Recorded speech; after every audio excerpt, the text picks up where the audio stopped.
앞서 영화를 통해서 살펴봤었던 것처럼 보안 위협을 식별하는 방법도 비슷하게 우리가 분석할 수가 있는데요. 이 분석하기 위해서 사용할 수 있는 방법론으로 두 가지를 대표적으로 많이 사용할 수가 있습니다. 시그니처 기반의 분석과 인계치 기반의 분석인데요. 이 먼저 인계치 기반의 분석 방법에 대해서 좀 살펴보게 되면 이 분석하려고 하는 이벤트가 왜 공격인가에 대해서 정의하기 위해서는 먼저 이 공격이 아닌 정상적인 상황에 대한 프로파일이 필요합니다. 앞서 기준에서처럼 정상이라고 판단했었던 외계인이 정상이라고 판단했었던 기준이 있었던 것처럼 기준에 대한 프로파일링이 마찬가지로 필요합니다. 이를 통해서 정상 트래픽에서 혹은 정상 수치에서 벗어난 이러한 아웃라이어들을 통해서 위협을 식별해낼 수가 있어지고요. 이 시그니처 기반의 분석 같은 경우에는 앞서 인계치 기반의 분석보다 굉장히 쉽게 위협을 분석할 수가 있습니다. 지금 보시는 파란색 안에 있는 주석 안에 있는 내용들이 실제 해킹이 되는 과정을 기술했었던 내용인데요.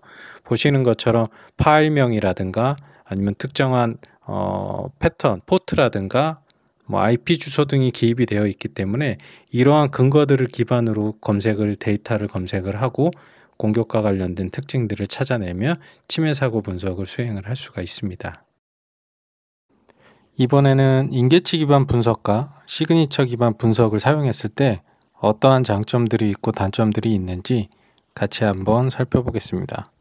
이러한 장점과 단점들을 이해를 하고 상황에 따라 어떤 방법을 이용해서 사고를 분석할지를 분석가가 결정을 하게 됩니다. 먼저 인계치 기반 분석은 이 장점은 앞서서 말씀드렸었던 것처럼 정상 프로파일이 정의가 되면 어떤 공격과 관련된 특징들을 모른다라고 해도 공격의 위협과 관련된 징후들을 파악할 수 있다는 게 좋은 장점입니다. 공격자가 어떤 공격을 변조해서 탐지를 우회할 목적으로 공격 방법을 바꿔서 공격을 하더라도 이런 인계치를 기반으로 분석을 하다 보면 이런 공격 징후들을 좀 분석을 할 수가 있습니다. 이제 단점은 이러한 비정상 상황에 대한 구분하기 위해서 이제 앞서 프로파일이나 정상 상황이 필요하다고 했는데 이렇게 정상 상황에 대한 프로파일을 만드는 과정이 굉장히 좀 까다롭습니다. 실제로 프로파일링을 하다 보면 생각지도 못한 뭐 변수라든가 이런 부분들이 프로파일 안에 같이 포함이 되어서 예외 처리가 필요한다든가 프로파일링에 대한 튜닝이 지속적으로 필요한 부분들이 있습니다.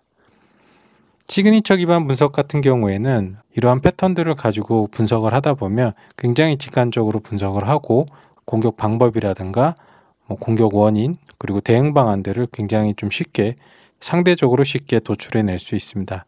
하지만 이제 단점은 시그니처가 없는 공격, 이제 최근에 제로데이 공격들이 굉장히 많잖아요.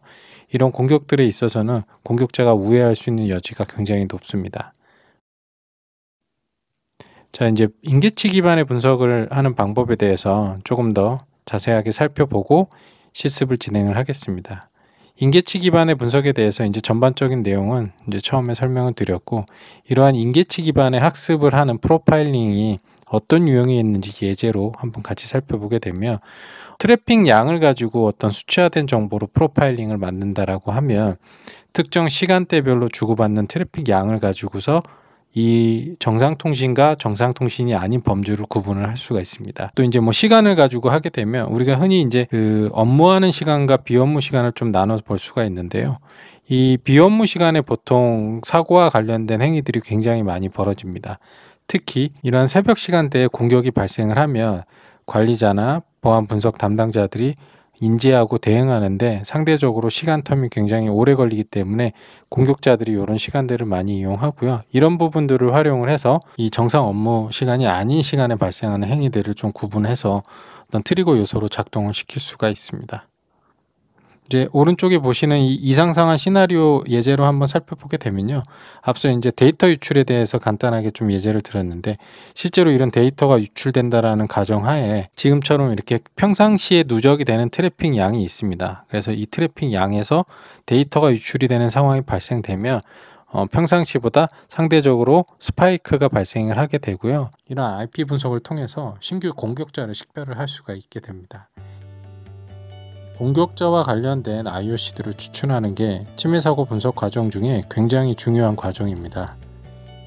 지금 이상상황 시나리오 예를 살펴보게 되면 스파이크가 친 시점이 발생이 됐습니다. 이 시점이 발생된 것들을 기존 트래픽보다 n배 이상의 트래픽이나 이런 활동들이 증가했다라는 것들을 특정 그래프를 통해서 식별을 했고, 이 기간 동안에 이제 탐지됐었던 IP들을 이제 분석을 하게 됩니다.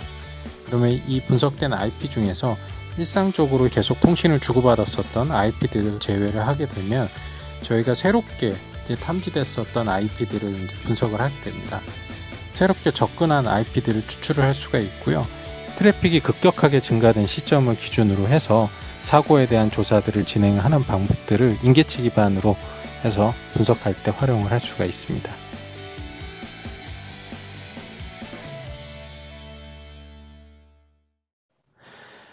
이제 인계치 기반으로 분석하는 방법 이제 간단하게 살펴봤고요. 이러한 기본적인 이론을 기반으로 해서 정상 범주에서 벗어난 해킹과 관련된 증적들을 여러분들이 직접 사고 분석하는 실습을 저하고 같이 한번 시작해 보도록 하겠습니다.